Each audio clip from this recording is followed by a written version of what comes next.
Tower, in overall sih sebenarnya kemarin laporan keuangannya inline ya, nggak ada surprise yang lumayan signifikan. Cuman kalau kita lihat market lumayan appreciate ada kontribusi revenue baru dari mereka punya fiber to the home (FTTH).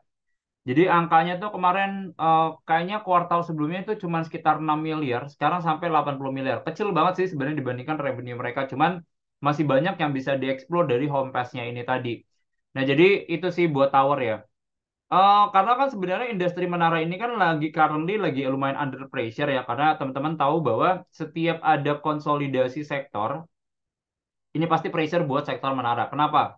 Karena pertama, pemain makin sedikit, berarti bargaining power mereka makin turun nih. Si tower ini, pemain-pemain menara ini makin sedikit. Dan masih banyak juga kan peers-peers yang lain. Jadi bargaining powernya tuh udah lumayan susah nih yang jadi PR. Kedua ya biasanya selalu sama. Kalau ada konsolidasi sektor, itu pasti mereka akan fokus dulu ke overlapping menara. Jadi kalau misalnya kayak contohnya Indosat sama Hutchinson, ada menara yang tabrakan, mereka pengen relocate dulu. Jadi kalau kita lihat tuh kayak belakangan 3 kuartal terakhir ya Indosat sama Hutchinson itu nggak ada penambahan menara. Jadi penambahan menaranya itu datang dari provider lain. Nah jadi ini yang sebenarnya jadi pressure ya. Em, Kalau saya sih sebenarnya ini juga tower ini selain dari sisi fundamentalnya ya, ini adalah interest rate play sih ya. Karena bisnis menara ini kan bisnis yang sebenarnya utangnya gede banget.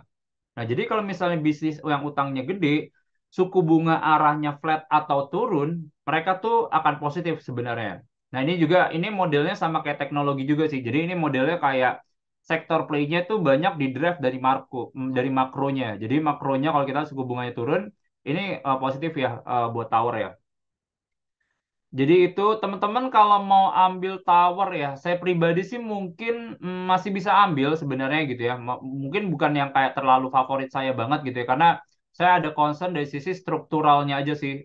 Pertama kalau misalnya konsolidasi sektor, saya ngerasa ada posisi pricing pressure juga karena kelihatan sebelumnya dulu pemain-pemain menara ini enjoy tarif yang sebesar 18 juta per bulan. Cuman kalau kita lihat posisi sekarang, itu mereka punya tarif tuh cuma sekitar 13,5 juta per bulan.